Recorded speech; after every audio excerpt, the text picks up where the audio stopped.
started here. Now, I want to ask you a question. How many of you have had any kind of physical problem in your life, like back pain? Yes, or something like that? Okay, surgery for you. What was yours? RA. RA? Which is? Rheumatoid arthritis. And you raise your hand. Oh, yeah. Thyroid? Who's that? Oh, right there. John, you? Back pain. Yeah, a lot of back pain, a lot of physical stuff. What about anything common. Like migraines, any of that kind of stuff? Any food allergies or stuff like that? Nobody have that? They may not know. Diseases? RA, yeah, there you go, one there, right? Well, one of the things that I loved is I got the opportunity to go and hear Dr. speak up in Rancho Cucamonga, and it was mind-blowing, the things that he was talking about, and I believe it's so unique and so interesting that I wanted to make him a part of this whole program because I think it's life-changing, life-transformational, and if you get a hold of the information and then begin to go and see him, it's going to be so life-transformational for your body and for the things that you might deal with or have to deal with over time. Or things you don't even talk about, but you're going to be able to hear more from him about some of the things that he does. But I want to encourage you guys, take notes and ask questions because he's got a lot of really good information. So without further ado, thanks. Thank you. How's the day going so far? Are you guys doing good? Yeah. Good. I'm in complete awe of everybody's speaking today, and after hearing Leo, I realize how much I don't know about my own finances. So. I need to do some work on that. So we're going to just take about 30 minutes and we're going to talk about health. Okay. It's a subject that, when we're talking about success and how we want to live our lives, a lot of times people leave health out of that equation. And that to me is bizarre because without health, there's no wealth, right? No health, no wealth, no contacts, no contracts, no health, no wealth. Okay. So let's start with health. So the first thing is, how do you even define what it means to be healthy? What does that mean? Does anybody have a definition in their mind of what health means? Yeah, that's a good question. I just go based on numbers. I like what's my visceral fat, my body fat percentage. Okay. That's something that I gauge it on. Yep. Those are markers of health, right? Markers of health. Wake up and feel good. Wake up and feel good. That's good. No pain. Wake up, feel good. Any other thing? What about good mental focus? What about good energy levels? What about optimal weight control? These types of things. Those are great definitions, but I'll challenge that. And I will say that health, just like the word love, is not a word. It's an action, right? Health really should equal love. Okay? And what I mean by that, self-love. Right? We have to fall in love with ourselves to take accountability for our health. Right? So I love, and we'll get more into this, what that means, but I love golf. Anybody golf fans here? Yeah, golf? Okay. Golf to me is such a metaphor of life, right? It takes so much mental discipline, physical discipline. You have to overcome adversity. You have to regroup. You have to focus on the little wins. Don't let the setbacks hold you back. But so when you think about, I'm going to show you two, maybe you may have heard of them, golfers. Tiger Woods, right? And John Daly. Okay?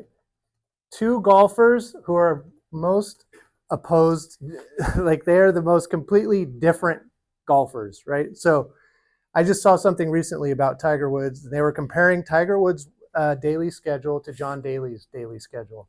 So Tiger Woods gets up 4 a.m., goes, runs 4 miles, works out 2 hours, goes to the range, goes, runs another 4 miles, goes to the weight room, goes back to the range, works on his short game, and then goes back to the range again. Okay? Then they showed John Daly. And John Daly said, oh, I get up, I have 2 Pepsis, I smoke 4 cigarettes, and some days I don't even go to the range. Wow. Right? So let's look at their records. Right? Tiger Woods. 82 tour wins, 15 majors. Okay? Probably the GOAT, right? As well, close. Nicholas probably still the GOAT, right? John Daly, I think he had like 15 tour wins, 19 tour wins, and 2 majors. Okay? John Daly has beaten Tiger Woods playing golf. His athleticism, amazing, right? But what's the difference between these two guys? Okay. Discipline, work ethic, health, vitality, right? But let's take a deeper look at this. What happened to Tiger Woods in 2009?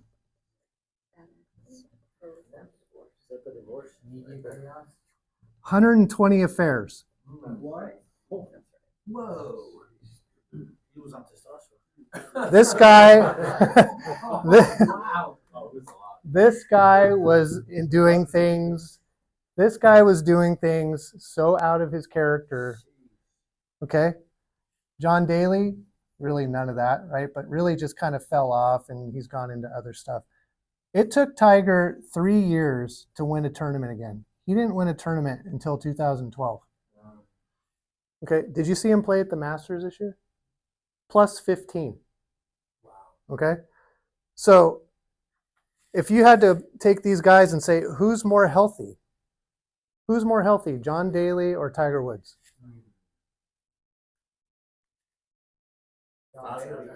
Depends on your definition of health, right? So clearly, Tiger Woods, physically, very healthy. This led to tremendous success, right? But where was he mentally? Where was he spiritually? Right? So when you take those things into account, Tiger Woods was self-sabotaging from the time he started, probably from his teenage years, all the way down. And it didn't manifest until 2009. But when that happened, everything derailed. Right? So when you look at pictures like this is where we get kind of put into complacency when it's around our health, right? So if you look at health as kind of like a river, and you're going down the river on a raft, right? The river's nice and calm. It's a beautiful day. There's trees. Maybe you're drinking a beer. Maybe people are coming and bringing you stuff. But what you don't see is the rapids coming and then the cliff, right? And so what happens when you go over the cliff of what I call disease? Okay, you wouldn't even know it's coming because you have no idea because you're in the river of denial, right?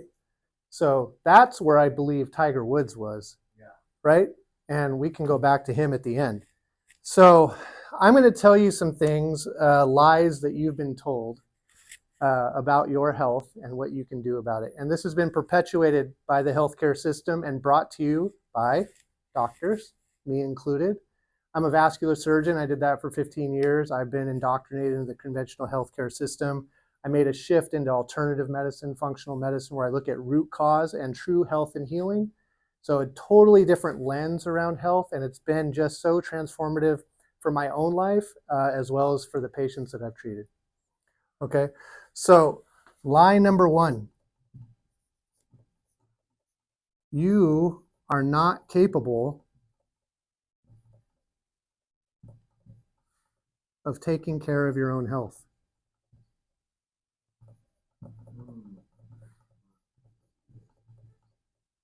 Now, do doctors in the healthcare system come out and tell you this? No, they don't, right? But what they do, they sit you down, and when you come in with a problem, you're having pain, you don't feel well, your labs are screwed up, what do? They give you a drug. Do they give you any tools or anything to take that power into your own hands? Do they empower you to take that problem and actually look at what's going on with that problem? Right? Yeah, in the 5 minutes that you have. And it's not the doctor's fault. The doctors are doing the best they can. It's the healthcare system it's a big problem.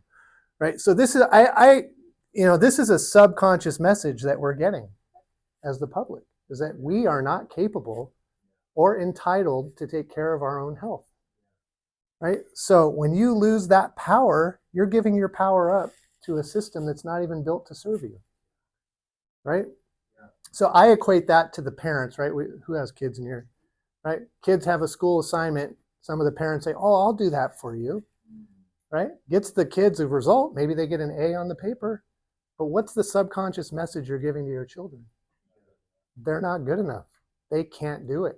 There's no accountability, right? Until we start taking accountability for our health, things will never get better in our lives. And that is just a microcosm of how you live your entire life, right? When you're giving your power up, whether it's in your health, your business, your relationships, your friendships, that's where things start going south, right? So that's lie number one.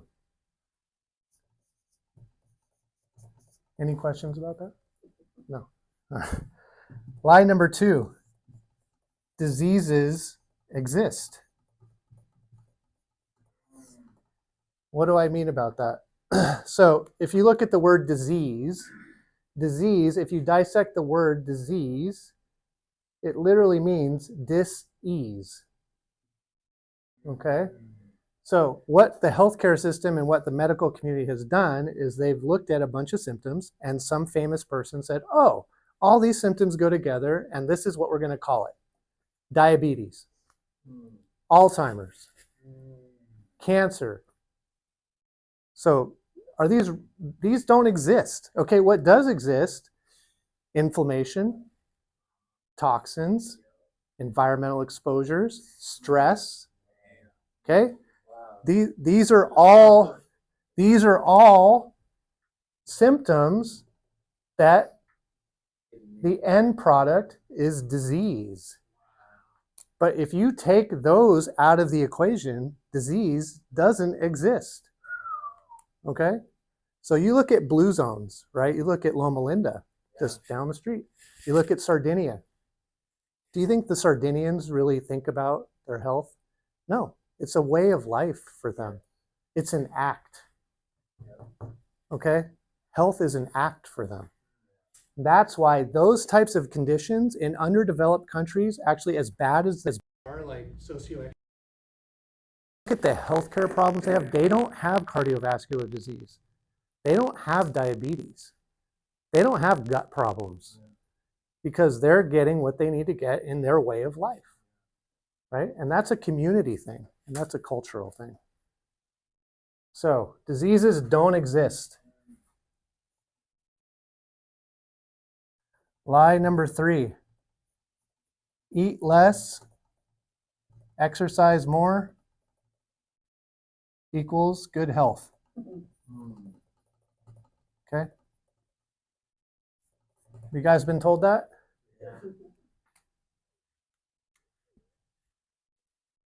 What if I told you you could eat more and exercise less and have good health? Right? What's that? It's what you eat, right? Our country's killing us with our food supply. Killing us. Okay? Do you guys know what glyphosate is? Roundup. Okay?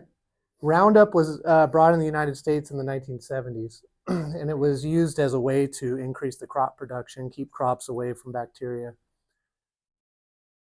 Because of the effect that it had on crops, now there's about 21 million pounds of glyphosate put into our produce every year. You know what glyphosate does? Glyphosate basically kills everything in our guts because it's an antibacterial. Our guts are inhabited by millions and millions of bacteria. Those bacteria are what keep us healthy. And so once that happens, once we're ingesting all this glyphosate, all that, we get what's called leaky gut. And leaky gut's when all the toxins get put into our bloodstreams. So how does that manifest? Brain fog, poor energy, depression, anxiety, ADD, skin conditions, chronic total inflammation, which leads to cancers, endocrine dysfunction, hormone dysfunction, you name it, right? So I'm not saying that you can't eat less, but you need to eat more of what's good for you, right? And part of that is really eating organic, right? There's a list, you can look it up. It's called the Dirty Dozen, and it's 12 produce products that are the most pesticide laden. And then there's the Clean 15. There's two lists. So what's the top of the list on the Dirty Dozen? Strawberries. No, strawberries. He's talking about vegetables. Sorry. Yeah, strawberries. So try, if anything, I know eating clean and eating organic can be more expensive, but if you look at the cost of treating chronic health conditions in this country, it's about $250,000 over a lifetime for one condition. So if you invest up front in your health, you're going to have less chronic health conditions and you're going to be much better off. Now, as far as the meat's concerned, that's a whole nother issue, right? So hormones, antibiotics, we know that the food supply is leading to severe hormone depletion in our population. The hormone dysfunction that's present in younger individuals and the presence of obesity in young individuals has tripled over the last 30 years. And a lot of it can be attributed to our food supply. Okay. So exercise.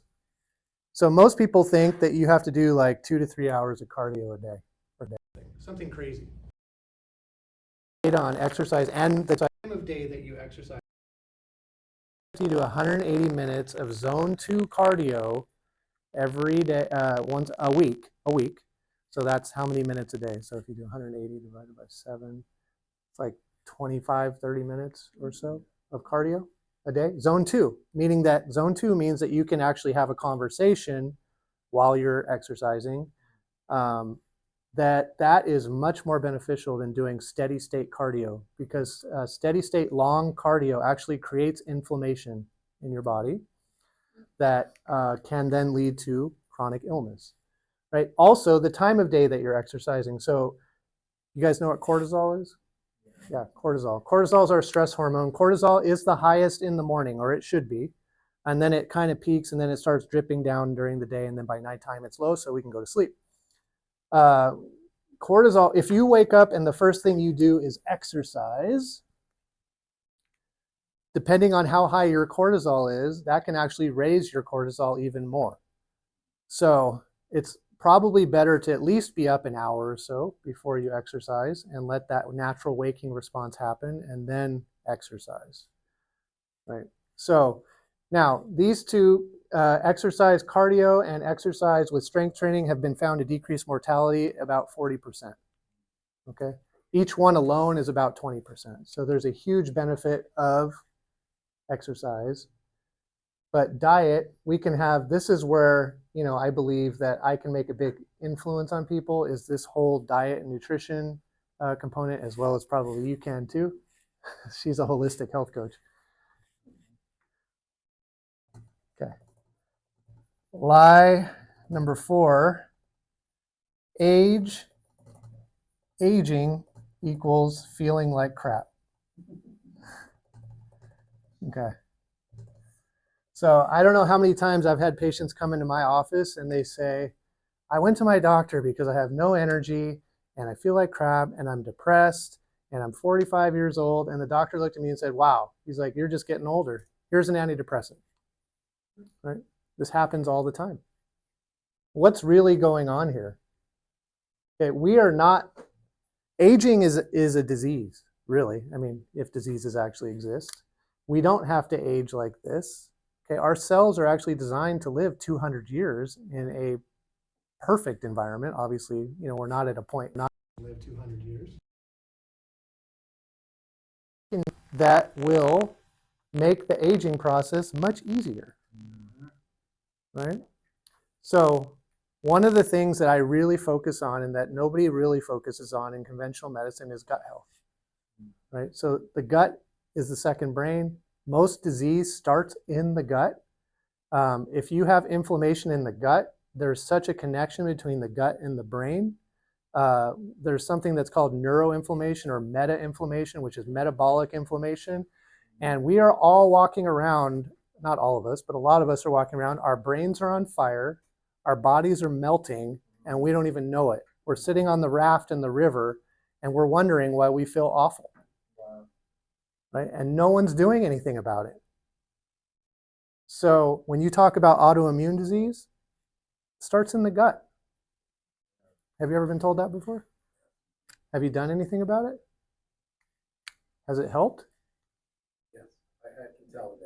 Yeah, I mean, I have treated people's guts and gotten them out of joint pain. I've gotten their skin cleared up, brain fog, gone, completely gone. And they've been to doctor after doctor after doctor. And this is so simple, it's not very difficult. And then you combine this with hormone optimization, testosterone if you need it, even as females need testosterone. And this can be so transformative to the aging process that, you know, I'm hoping to live over 100. And I'll tell you, 40 years old, I was doing trauma surgery. I was working like 140 hours a week, working every weekend doing trauma. I was 240 pounds. I was so burnt out mentally. I was on 7 medications, including blood pressure, cholesterol, thyroid, and a few others. And I couldn't think right. My energy was horrible. I'm pretty sure my adrenals were pooping out because I was under so much stress all the time. And this is not uncommon for healthcare professionals. Who helps the help? Nobody. And so I had to take things into my own hands. So I got my insulin resistance. I was pre-diabetic, so I fixed that. I fixed my thyroid. I fixed my gut, changed my diet, started exercising. And now I'm 50 and I look better, I believe, and I feel better than I did in my early 40s. Okay, and this is just by changing your lifestyle, right? So, and then lie number 5 is that your genetics predetermine your destiny. Right? This is a lie. Okay, you look at families, everyone in the family maybe is 400 pounds. There's that one person comes from the same family who's taking control of their life, their optimal weight, right? So how does that happen? Now there's genetic diseases, obviously. There's people that are born with muscular dystrophy and things like that. And you know, a lot of that can be very lethal early on. But a lot of things that we attribute to genetics, cardiovascular disease or high cholesterol, these things, there's something that's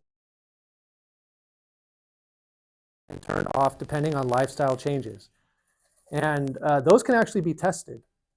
And a lot of these genes exist in the powerhouse of our cells, which are called mitochondria. And so depending on how you choose to live your life and how you choose to get a control of your inflammation and your neuroinflammation, your hormones, your gut health, will determine whether or not these genes are actually expressed. And so really, it's all in your control. The question is, can you actually commit to it? Right? And I think what happens is that, and it's the fault of the healthcare system, it's not your fault. So again, the message is that you aren't capable. That's ingrained in us from early on. And then the other thing is, it's such a maze. No one knows where to start. There's no coaching. There's no consulting, right? So just like starting a business or trying to gain wealth, if you don't have a direction, if you don't have someone steering the ship, it's very, very difficult. But it also starts with you, and you have to have your why as to why you want to take control of your health, right? And for me, my why was I have kids. You know, I want to be the best version of myself. How can I do that if I wake up feeling like crap every day? How can I impact others on this planet if I'm barely struggling to get out of bed every day? If I'm carrying an extra 40 pounds on my body, like I'm carrying an extra child on my body every day, how can I do that? And so when you're talking about leadership, you're talking about mindset, you're talking about starting a business, gaining wealth, how can you do that if you're not the highest version of yourself physically, mentally, emotionally, and spiritually? You can't. It's very difficult. So this is something that you really, really have to take seriously when you're talking about overall success in your life and how you want to impact the world. Does that make sense? Okay. So, how am I on time? 25. You're at 25 minutes. I have 25 more minutes? Oh, I have 25 more minutes. Okay. All right. So, I'm going to give you just a few strategies to get you started. And again, you know, when you start taking control of your health, it's not about making 1,000 changes all at once. That's the set of failure. Right? And this is not a sprint, it's a marathon, and it's a way of life. Okay? Learning that self-love, that self-care, it takes time. Okay? So I was just recently listening to a coach, and he was a physical trainer, and he was talking about meeting patients where they're at, or meeting people where they're at. So he had a lady who was extremely overweight. She wanted to change her life. She didn't know where to start. So he asked her to start, like, well, what can you commit to? Can you commit, what's out of 10, can you commit to working out 3 days a week? And she goes, that's probably like a 5. He's like, forget it. Like, not going to do it. And he says, well, can you commit to working out 1 day a week? She said, that's probably like a 4. No, can't do it. He says, can you commit to putting your gym shoes on every day? And she goes, oh yeah, that's easy. I had 10. He goes, all right, well, we'll start with that. So, she came back the next week to meet with him, and she goes, man, I failed. She's like, I went out with the girls. I went to happy hour. I had desserts. I had alcohol. And he's like, did you put your gym shoes on every day? She goes, yeah. He goes, wow. He's like, that's amazing. And for the first time in her life, she was told that she was doing something good for her health. And you can't believe how powerful that'll be. So be gentle on yourself. And on top of that, she took 2 walks that week. And then a year later, she lost 65 pounds. So it starts with putting on your gym shoes. That's it. That's it. Okay, that's all it takes. I hear a book in there. Exactly. So here's 5 things that you can do. Free. Okay? That'll get you started. Wake up 1 hour earlier every day. Okay? What does that do for you? Well, for me, I have kids, right? So if I wake up when they wake up, I'm already starting my day on the defensive, right? When I start my day on the defensive and I'm having to take care of everybody else, I'm a single dad, my cortisol goes through the roof. I'm stressed out. By the time I get to work, I already feel like I've been through the ringer. And then how am I supposed to show up for myself or anybody else at that point? Number 2, waking up an hour early, you can actually do stuff for yourself. So meditate for 15 minutes. Strategize about your day, what you need to get done for your business, what you need to get done for yourself, any tasks that need to be done for that day. And 3, you can exercise, right, if you need to. And you can really start your day in control. Very easy. Now, there's caveats to that. Obviously, if you work a graveyard shift and you're not getting home till 2 in the morning, you don't need to get up at, and you were getting up at 7, don't get up at 6. Okay, you need to try to get 8 hours of sleep. That's the recommendation, quality sleep. Number 2, get your red light therapy. Okay, this does not mean that you have to spend hundreds or thousands of dollars going to healthcare centers to get your red light bed and go sit in a bed and travel. You can go outside at 5:30, 6 in the morning and look at the sun, put your bathing suit on. It's now summertime, so it's a little warmer. And most of the red light that comes from the sun comes around that time. Now, red light's very beneficial for aging. It's great for the powerhouse of our cells, which makes all of our energy, the mitochondria. So about 10-fold increase in that. It helps with oxygen metabolism, so you're not generating as many what we call free radicals or toxins from oxygen metabolism. And then if you're doing that, take your shoes off and put your feet in the dirt and the grass. And it's called earthing. Okay, earthing, yes. Like dawn. Dawn and dusk is when we get most of the red light. From the sun. Earthing, very important. Okay, take your bare feet, ground with the earth. It will increase your energy. It will discharge electrons. It will discharge electricity from your body. You'll absorb electrons from the earth and resonate with the earth's frequency. Okay, you do that at the same time you're getting your red light. Free therapy. Okay. Number 3, we already talked about it, but we'll go to plunging. Have you guys heard of cold plunging? You don't have to go to a healthcare center to do cold plunging. You don't have to go anywhere. 59 degrees is the ideal temperature for cold plunging. Decreases inflammation, increases dopamine, serotonin, helps with muscle recovery. So most cold tap water in the house is 60 degrees. So you're about 1 degree off, or if you have a pool in the backyard, it's still cold enough, you can jump in the pool. You want to stay in there, about 10 minutes or so, or you can just take a cold shower, a cold bath. It will change your life. if you cold plunge. Clears your head, clears your body, free, except for the cost of water. How often should you do this? Every day. Every day. Number 4, move your body. Okay, move your body. But you have to be honest with yourself. What can you commit to? And it's something that you need to be able to do where you're at. And then be gentle with yourself and move forward. But you should be moving your body every day, whether it's just getting 5,000 to 10,000 steps, or if it's actually engaging in cardio workouts or strength training, something like that.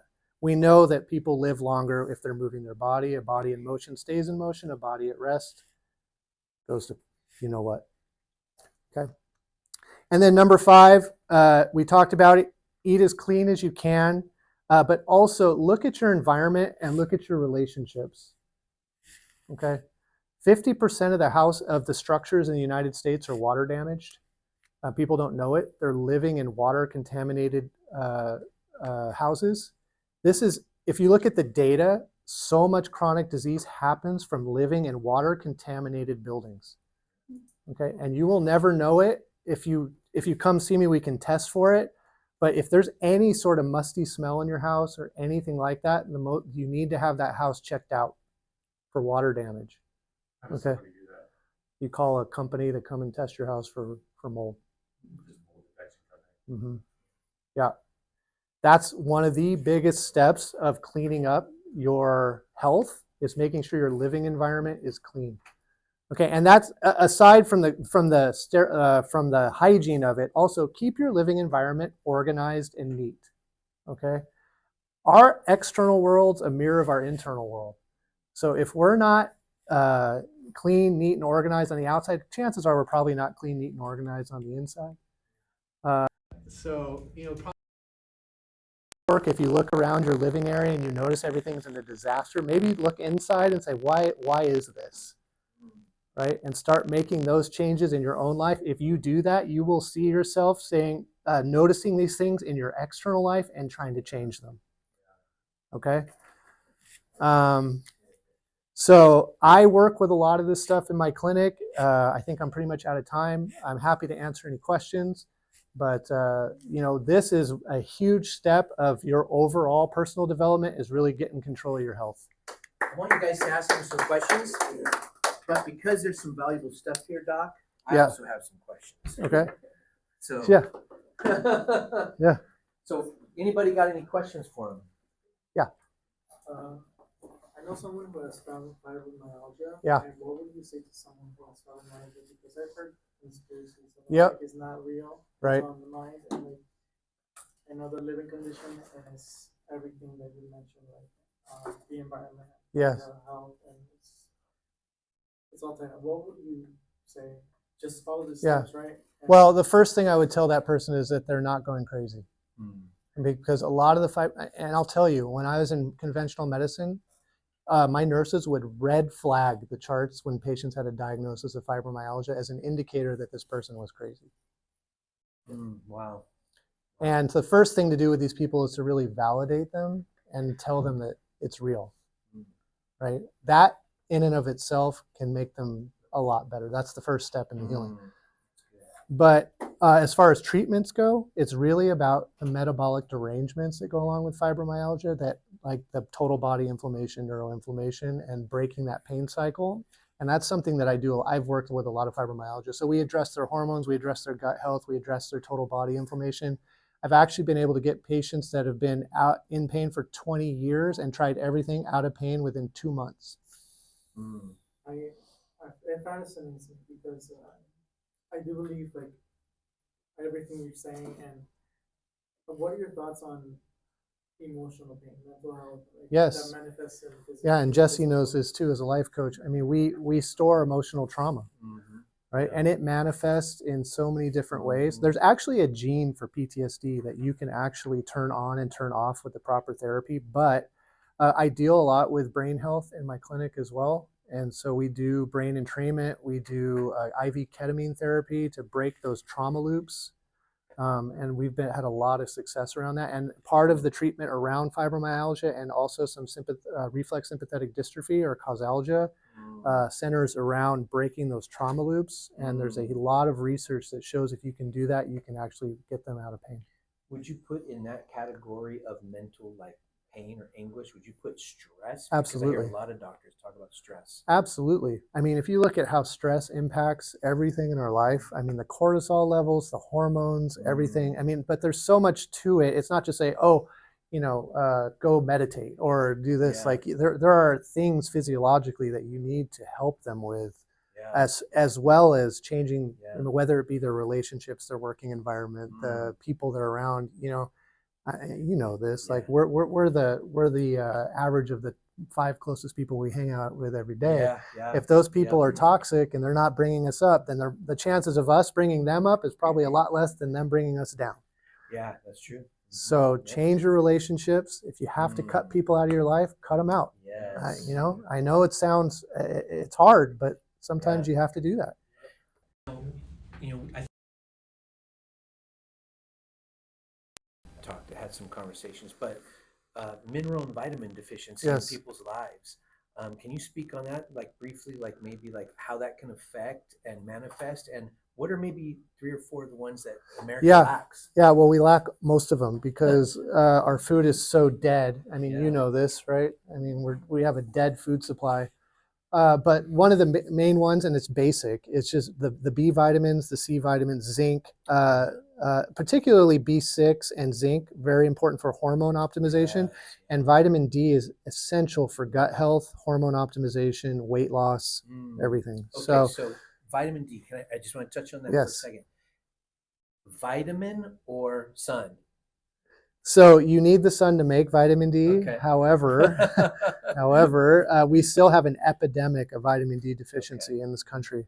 Okay. I was so vitamin D deficient when I was working full time in the hospital. My bones were hurting. My vitamin D was like at 5. The normal level should be like 60. So that's one of the symptoms, bones hurting. It can in extreme cases, Okay, but okay. people who are having problems losing weight, if they're having problems with gut health, a lot of irritable bowel syndrome, hormones, like a lot of it, they have to be on vitamin D.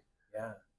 Is it true that neuropathy, things like tingling in the feet when you step up, can be like B1 deficiency? Yeah, thiamine deficiency, B1, pantothenic acid, and magnesium, a lot of that. Yeah. I know I just adjusted a few things, and one of them was just potassium, because I had read that 90% of Americans lack potassium. You have to eat 8 bananas a day, so you got to eat enough stuff with potassium in it to get the potassium. I could be wrong. You're the doctor. No, that's true. I'm asking you. No, and it's absolutely true. Yeah. It's absolutely true. I mean, we're lacking in so many of the micronutrients in our diets. Being that I was in the church counseling world, I would counsel a lot of people, and we don't go into that kind of stuff. We do that for the doctors. But I was beginning to then think, people are having depression, lethargicness, all these things that they're going through. And I'm like, I think these are all attached to just not eating well. You know what I mean? You'd be surprised. And I used to go around and ask doctors always the same thing. And I've met many of doctors. I actually haven't asked you this, I don't think, but I would ask them, well, why do you guys always give so much medicine? And their basic response was, and this is what they just said to me, and that was, we want the best for our clients for the most part, but they won't do the 3 basics: exercise, eat health, and plenty of water. And they can tell guidance on how to do it. That's Eat less. Eat your veggies. Problems. They said I was a walking heart attack. Try to give me medicine. I to it. I go in. He said, I'm not a nutritionist. I have no idea, dude. You're on your own, because I couldn't even take their medicines, Pravastatin. And then I was like, what do you mean I'm on my own? He's like, I don't know. Maybe you need to go learn how to eat better or something. I have no idea. Yeah. I was like, but you're my doctor. Well, and the thing is, like the statin therapy, what you're talking about, it's really bad for you. Yeah. It depletes CoQ levels, which is an adaptogen, which helps our cellular function, our neurofunction. It's been associated with long-term neurodegenerative problems and cardiovascular disease. It does lower cholesterol. Very good for that. But the side effect profiles, so I do natural cholesterol reduction in my clinic. I don't use statin therapy. Interesting. Yeah. Yeah, that's really good. Anybody else have any questions? Yeah. Ken? Does it frustrate you as a doctor that the pharmaceuticals own this country? Yeah. Am I being recorded? I don't want to be assassinated. But yeah, I mean, we know that big pharma runs healthcare, right? I'll go to the doctor and sit there for a half hour. No patients go in and out, and then a pharmaceutical rep will come out, and then patients are being. Yeah. Well, and then if you look at a lot of the things that I do, there's a lot of restrictions on some of the stuff that I do, even including like peptide therapy. Like the FDA just cited these as, safety unknown, which is ridiculous. And then like things like NAD, I can't get in California, which helps with mitochondrial health. I mean, there's so many things so restricted, but then OxyContin, anybody can get it. And so, we know that things that work are there as a target on those therapies, because what's the incentive of getting people healthy? We went down to Mexico for 3 weeks for treatment. Yeah. Wow. Well, a lot of the treatments that are done in Mexico, I done clinics, so you don't gotta go to Mexico. B17. So I don't have B17 IV, but we do the apricot kernels. Yeah, I do alternative cancer therapy. So there is no insurance. Yeah, nothing I do is covered. But we do regenerative biologics, so we do stem cell therapy. Don't record this.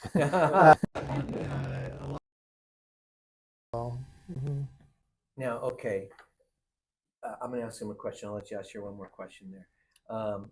I read his book, Gunji. Is that how you say his name? Gundry. Gundry. Yes. Is how you say his name. Yeah. Did you watch The Plant Paradox? Yeah, I didn't watch it. I read. Oh, you read it, The Plant Paradox. What is this whole thing with lectins? And leptins? Are you a subscriber in that? Yeah. So leptins. Yeah. So there is some oxalate problems with the vegetables. It's in that. So I think my whole philosophy on diet is that the extreme diets just aren't great. So we know that you need some carbs. You need some. Can't digest plant protein as well. If you look at gorillas, they have very, very long hindguts, so they can actually digest plant proteins better. But we need to take so much plant protein that you can't do it. But yeah, so the lectins can be a problem. Okay. Yeah. You were talking about the antibiotics. Is it true that antibiotics destroy your intestines? Absolutely. Yeah.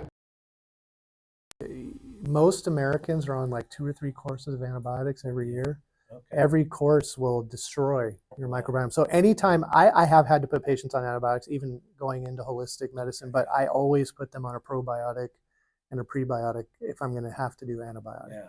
I mean, I can geek out and ask him massive questions because I study that too. I'm sure you could as well. But any last questions before we let the doctor go? Yeah, I have one about sun. So being a contractor, I'm in the sun up, sun down. Yeah. What's your deal on sunscreen? So in the morning, the UV light is not as much as the red light. So I would say don't wear sunscreen in the morning or at dusk, but during the daytime, you need to be wearing sunscreen. Yeah. Power. 30 to 50. After 50, is it like? My question, I guess, is what? I guess the ones that are PABA free. Can he wear long shirts and that works fine? Yeah. Protect his arms. Yeah. I mean, well, some clothing actually is UV resistant. So like I go to Lake Mojave, which is UV resistant, like rash guard. Yeah, that tends to work. One of the things that you mentioned at the last one, just for the audience, is what are 5 foods that kill lower testosterone, and what are 5 foods that help increase testosterone? So I don't know about 5. Let's see. Soy products, not great for testosterone. They're very estrogenic. Beer, not very good for testosterone. The whole is very estrogenic. Marijuana is estrogenic. Destroying men's abilities. Yeah. Things that help with testosterone, like avocado, watermelon, and then the adaptogens like ashwagandha works well for testosterone as well. Boron helps with testosterone. Then obviously optimizing your gut health and Right. and supplementation. Well, thank Yeah. you, Doc. Yeah. And you guys will be able to ask some questions later on, but I want to get into the money stuff.